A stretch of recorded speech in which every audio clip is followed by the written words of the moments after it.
Shalom Bapak Ibu yang terkasih di dalam Tuhan Yesus. Pagi hari ini kita akan melanjutkan pembahasan kita, Bible reading kita yang kita akan membahasnya dari Roma pasal yang ke-13 ayat pertama sampai ayat yang ke-14. Roma pasal 13. Tiap-tiap orang harus takluk kepada pemerintah yang di atasnya, sebab tidak ada pemerintah yang tidak berasal dari Allah. Dan pemerintah-pemerintah yang ada ditetapkan oleh Allah. Sebab itu, barang siapa melawan pemerintah, ia melawan ketetapan Allah, dan siapa yang melakukannya akan mendatangkan hukuman atas dirinya. Sebab jika seorang berbuat baik, ia tidak usah takut kepada pemerintah, hanya jika ia berbuat jahat. Maukah kamu hidup tanpa takut terhadap pemerintah? Perbuatlah apa yang baik dan kamu akan beroleh pujian daripadanya. Karena pemerintah adalah hamba Allah untuk kebaikanmu. Tetapi jika engkau berbuat jahat, takutlah akan dia, karena tidak percuma pemerintah menyandang pedang. Pemerintah adalah hamba Allah untuk membalaskan murka Allah atas mereka yang berbuat jahat. Sebab itu perlu kita menaklukkan diri bukan saja oleh karena kemurkaan Allah, tetapi juga oleh karena suara hati kita. Itulah juga sebabnya maka kamu membayar pajak, karena mereka yang mengurus hal itu adalah pelayan-pelayan Allah. Bayarlah kepada semua orang apa yang harus kamu bayar, pajak kepada orang yang berhak menerima pajak, cukai kepada orang yang berhak menerima cukai, rasa takut kepada orang yang berhak menerima rasa takut, dan hormat kepada orang yang berhak menerima hormat. Janganlah kamu berhutang apa-apa kepada siapapun juga, tetapi hendaklah kamu saling mengasihi, sebab barang siapa mengasihi samanya manusia, ia sudah memenuhi hukum Taurat. Karena firman jangan berzinah, jangan membunuh, jangan mencuri, jangan mengingini, dan firman lain manapun juga sudah tersimpul dalam firman ini, yaitu kasihilah sesamamu manusia seperti dirimu sendiri. Kasih tidak berbuat jahat terhadap sesama manusia, karena itu kasih adalah kegenapan hukum Taurat. Hal ini harus kamu lakukan karena kamu mengetahui keadaan waktu sekarang, yaitu bahwa saatnya telah tiba bagi kamu untuk bangun dari tidur. Sebab sekarang keselamatan sudah lebih dekat bagi kita daripada waktu kita menjadi percaya. Hari sudah jauh malam, telah hampir siang. Sebab itu marilah kita menanggalkan perbuatan-perbuatan kegelapan dan mengenakan perlengkapan senjata terang. Marilah kita hidup dengan sopan seperti pada siang hari. Jangan dalam pesta pora dan kemabukan. Jangan dalam percabulan dan hawa nafsu, jangan dalam perselisihan dan iri hati. Tetapi kenakanlah Tuhan Yesus Kristus sebagai perlengkapan senjata terang, dan janganlah merawat tubuhmu untuk memuaskan keinginannya. Puji Tuhan. Terima kasih Bapak Ibu yang terkasih. Seperti kita ketahui ya bahwa di dalam kitab Roma ini Rasul Paulus demikian tegas itu mengoreksi hermeneutik dari bangsa Yahudi dalam menjalankan, menaati hukum Taurat. Kalau dari awal-awal, dari Roma pasal 1, kita sudah mempelajari bagaimana Paulus itu menekankan keberadaan yang sesungguhnya, manusia yang sesungguhnya, bahwa manusia itu hidup di dalam dosa dan hanya kasih karunia Allah saja, seperti tempo hari Mbak Evi katakan justice by faith gitu ya. Justification by faith. Jadi orang dibenarkan hanya karena imannya. Ketika orang itu sudah menerima Kristus sebagai Tuhan dan Juru Selamatnya, dan orang itu menyadari bahwa dirinya itu telah diselamatkan dengan fakta itu, fakta tentang pengorbanan Yesus Kristus di kayu salib, maka ada hal-hal penting yang ditekankan sebagai seorang Kristen, sebagai pengikut Kristus. Itu apa sih sebetulnya? Yaitu bahwa pengikut Kristus ini tidak lagi berada atau dikuasai di bawah hukum Taurat, akan tetapi pengikut Kristus ini ada di bawah kasih karunia Allah. Jadi pengikut Kristus adalah orang yang telah diselamatkan, dan ketika mereka menyadari bahwa mereka itu peroleh keselamatan, ada yang harus digarisbawahi. Apa yang harus dilakukan ketika orang percaya ini atau orang Kristen ini telah beroleh keselamatan? Di pasal yang ke-13 ini Roma pasal 12 kemarin, Rasul Paulus menekankan pentingnya akan persembahan yang benar, pentingnya menggunakan karunia-karunia rohani yang Tuhan anugerahkan kepada setiap orang percaya. Di pasal sebelumnya, orang percaya itu dibenarkan karena iman, dan di Roma 13 ini Rasul Paulus itu menekankan pentingnya taat kepada pemerintah. Mengapa? Karena pada masa itu, seperti kita ketahui bahwa orang Yahudi ini begitu taatnya kepada hukum Taurat, sehingga mereka menganggap bahwa orang-orang yang bukan keturunan dari Abraham itu tidak layak untuk menerima ketaatan, menerima hormat mereka sebagai orang Yahudi. Korelasinya dengan, saya menemukan satu ayat di Ulangan pasal yang ke-17 ayat yang ke-15. Bentar, saya baca. Ulangan pasal 17 ayat yang ke-15, di situ dikatakan bahwa maka hanyalah raja yang dipilih Tuhan Allahmu yang harus kau angkat atasmu. Dari tengah-tengah saudara-saudaramu haruslah engkau mengangkat seorang raja atasmu. Yang digarisbawahi di sini oleh mereka kaum Yahudi itu, seorang asing yang bukan saudaramu tidaklah boleh kau angkat atasmu. Jadi maksudnya mereka itu menganggap bahwa orang yang di luar garis keturunan Abraham itu nanti dulu, jangan ditaati dulu, seperti itu ya. Dan di sini Paulus tegas sekali mengatakan bahwa hidup orang percaya, hidup orang Kristen itu tidak lagi dikuasai oleh hukum Taurat, tetapi kasih karunia Allah. Oleh sebab itu, intinya Paulus ingin mengatakan jangan saklek-saklek lah. Hukum Taurat boleh ditaati, akan tetapi ada hal yang harus dipertimbangkan. Kaitannya dengan pemerintah yang ada saat itu, di mana kamu berada saat itu. Taatlah, patuhlah. Saat itu bangsa Yahudi ada banyak dari bangsa Yahudi, dan bangsa Yahudi yang telah menjadi Kristen, yang telah percaya Kristus, itu tetap tidak mau taat. Salah satunya ya tidak mau membayar pajak kepada kekaisaran Romawi, karena mereka menganggap itu kaisar itu bukan keturunan Abraham, jadi aku tidak wajib untuk melakukan ketaatan. Juga kaitannya juga dengan membayar pajak. Nah, tetapi Paulus ini menginginkan agar orang Kristen, orang yang telah percaya Kristus tidak seperti itu. Orang Kristen itu adalah orang yang menaati pemerintah. Paulus mengingatkan kepada bangsa Yahudi dan bangsa Yahudi yang sudah orang-orang Yahudi yang telah menjadi Kristen bahwa pemerintah yang ada itu adalah keputusan dari Allah. Jadi ketika ada orang-orang yang ditempatkan untuk menduduki jabatan dalam pemerintahan pada saat itu Allah yang tunjuk, Allah yang pimpin. Seperti yang di ayat yang pertama, tiap-tiap orang harus takluk pada pemerintah yang di atasnya, sebab tidak ada pemerintah yang tidak berasal dari Allah. Orang-orang Yahudi sangat taat kepada Allah, yaitu sebabnya mereka menaati hukum Taurat ini. Itu sebabnya Rasul Paulus ini menyampaikan kepada orang Yahudi itu, pemerintahan itu ya dari Allah, pemerintahan tertinggi adalah Allah, tetapi Allah mempercayakan sebuah pemerintahan di atas orang-orang Yahudi itu juga sampai saat ini kepada kita, bahwa ketika kita melawan pemerintah, berarti kita melawan pemerintahan tertinggi, yaitu Allah, karena Allah sendiri yang menetapkan orang-orang ini menduduki jabatan-jabatan ini. Untuk apa sebetulnya ada pemerintahan itu? Kita flashback ke perjanjian lama. Pemerintahan pertama itu adalah Saul, lalu Daud, dan selanjutnya ada pemerintahan kerajaan, kekaisaran, dan berlanjut sampai sekarang ini.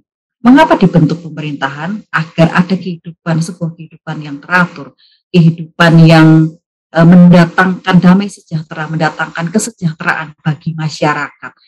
Ada orang-orang yang ditunjuk, ada orang-orang yang dipilih untuk mengatur segala sesuatunya agar terjadi keberlangsungan hidup yang penuh kedamaian, keberlangsungan hidup yang penuh kesejahteraan.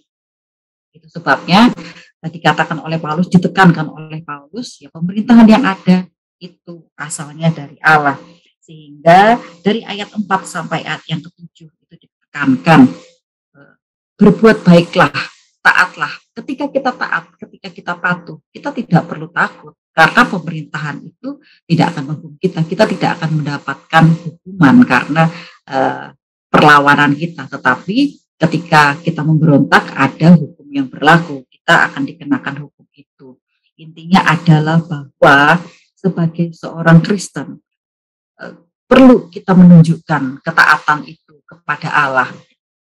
Allah yang mempunyai pemerintah tertinggi mempercayakan orang-orang yang ada saat ini untuk duduk di dalam kedudukan di dalam pemerintahan itu, supaya orang-orang ini dapat mengatur sedemikian rupa untuk mendatangkan kebaikan, mendatangkan damai sejahtera, kesejahteraan bagi bangsa, bagi negeri, di mana saat itu orang Yahudi tinggal, di mana saat ini kita berada, itu supaya ada satu kesaksian yang hidup dari kita sebagai orang-orang percaya, bahwa ketika orang-orang yang tidak percaya Kristus melihat kita sebagai orang percaya, sebagai pengikut Kristus, orang akan tahu, oh ternyata Allah yang dimiliki oleh orang Kristen, di mana adalah Allah yang benar, Allah yang adil, Allah yang bijaksana.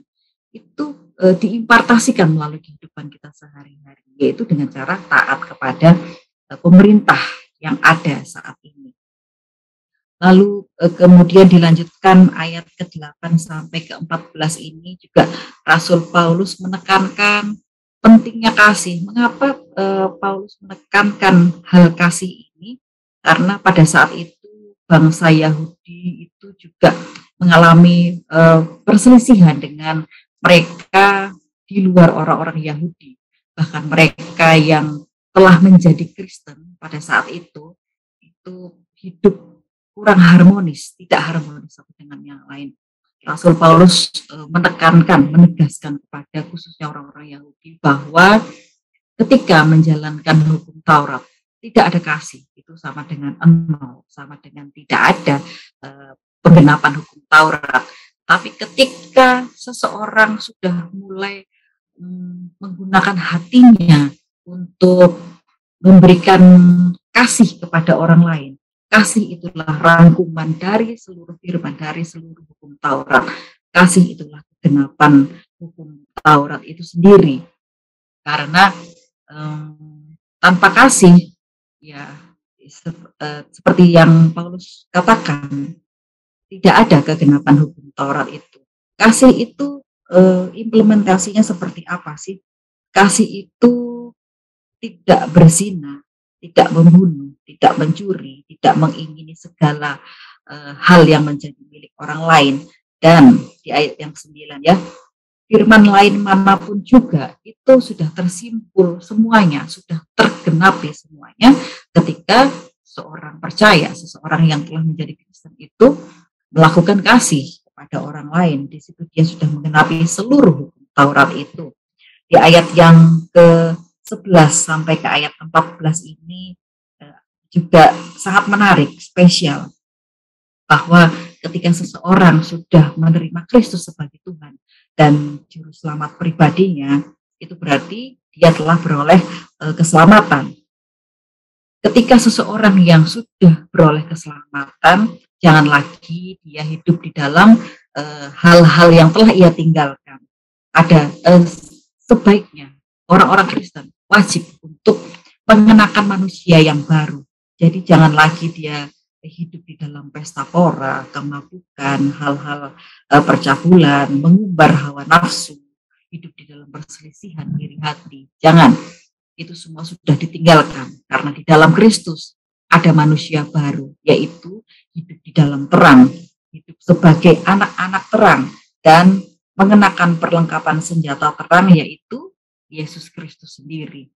Jangan kita merawat tubuh kita ini untuk memuaskan hawa nafsunya, akan tetapi sebagai orang percaya, sebagai orang yang telah diselamatkan, kita menggunakan manusia baru, yaitu apa yang menjadi kehendak Allah, lakukan itu dalam kehidupan sehari-hari.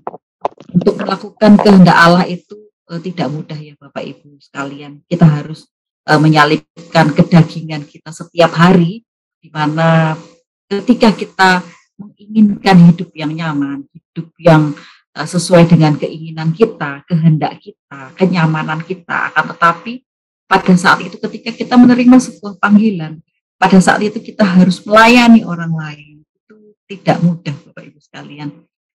Seperti yang kita alami sehari-hari. Kita ingin rasanya, kita merasa lelah, kita merasa capek gitu ya, kita ingin istirahat. Pada saat itu juga kita harus melayani orang lain. Ada seseorang yang ingin didengarkan, ada seseorang yang ingin bercerita tentang pergumulan yang ia hadapi. Kita tidak bisa menolakkan. Kita harus menyediakan diri kita untuk mendengarkan. Bahkan kita harus hadir sebagai solusi bagi orang lain yang mengalami kesusahan. Kita harus siap untuk menjadi solusi. Kita harus siap untuk memulihkan. Kita harus siap untuk menyembuhkan. Itu yang Allah kehendaki dalam hidup kita sebagai orang percaya, sebagai orang yang sungguh-sungguh taat kepada Allah, sebagai orang yang diselamatkan. Kita menjadi saksi yang hidup dan kita harus tunjukkan bagaimana kita harus menjadi saksi yang benar. Amanat teks yang bisa kita dapatkan dari Roma 13 pagi hari ini adalah yang pertama, pemerintahan Allah itu adalah pemerintahan yang tertinggi, yang harus ditaati, yang harus dipatuhi melalui ketaatan dan kepatuhan kita sebagai orang percaya kepada pemerintahan yang ada saat ini. Yang kedua, kasih itu adalah kegenapan hukum Taurat yang sejati. Kasih itu implementasinya apa? Yaitu dengan menjadi anak-anak terang, mengenakan manusia baru, tidak lagi hidup di dalam kemabukan, pesta pora, atau manusia lama, tetapi kita hidup di dalam manusia baru, yaitu mengenakan senjata Allah. Agar apa? Agar kita ini, agar kehadiran kita ini memulihkan, menyembuhkan, menjadi solusi bagi setiap pergumulan orang lain. Sehingga melalui kehadiran kita, orang itu mengenal Kristus, orang mau menerima Kristus sebagai Tuhan dan Juru Selamat pribadinya. Aplikasi yang kita dapatkan adalah apakah kita sudah tunduk dan taat kepada pemerintah sebagai seorang saksi Kristus. Yang kedua, apakah kita sudah memberikan kasih yang tulus sebagai penggenapan hukum Taurat? Apakah kita menggunakan hati nurani kita untuk menjadi saksi Kristus yang sejati? Biarlah kiranya renungan pagi ini dapat mengingatkan kita kembali dan membawa kita kepada satu kekuatan untuk menjadi pengikut Tuhan yang benar, yang kudus dan sejati di hadapan Tuhan. Kiranya Tuhan memberkati kita semua. Terima kasih, Tuhan memberkati. Ya, puji Tuhan. Mari kita merespon firman Tuhan pagi ini dengan menyanyi bersama bagi bangsa ini kami berdoa.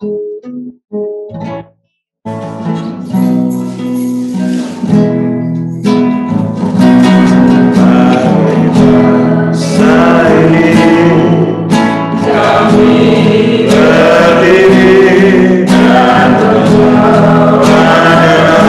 kami kepadamu sesuatu yang besar pasti terjadi.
bangsa ini, yang berkomitmen untuk taat pada pemerintah dan berkontribusi bagi bangsa dan negara melalui doa pagi, dan kita menjadi warga negara yang taat serta terlibat aktif di tengah masyarakat.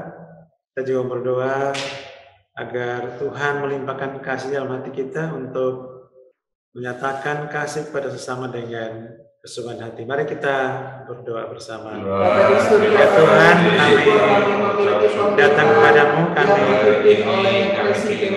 sungguh-sungguh bersyukur sebagai warga negara Indonesia, warga bangsa ini. Kami rindu ya Tuhan, hidup dengan ketaatan kepadamu dan mewujudkan ketaatan itu dengan taat kepada bangsa ini. Kami berdoa ya Tuhan, agar hidup kami sungguh-sungguh menjadi hidup yang berarti bagi Indonesia, memberkati. Oh Tuhan, semua kami melimpahkan kasih dalam hidup kami untuk mengasihi sesama kami. Kami mohon lawatan kemuliaan dan kasih-Mu, berkati semua anggota Persekutuan Doa Pagi ini agar sungguh-sungguh berdoa bagi Indonesia ini, dan biarlah Roh Kudus mampukan kami untuk mengasihi sesama kami secara dekat. Nama-Mu biarlah dipermuliakan. Di dalam nama Yesus kami berdoa.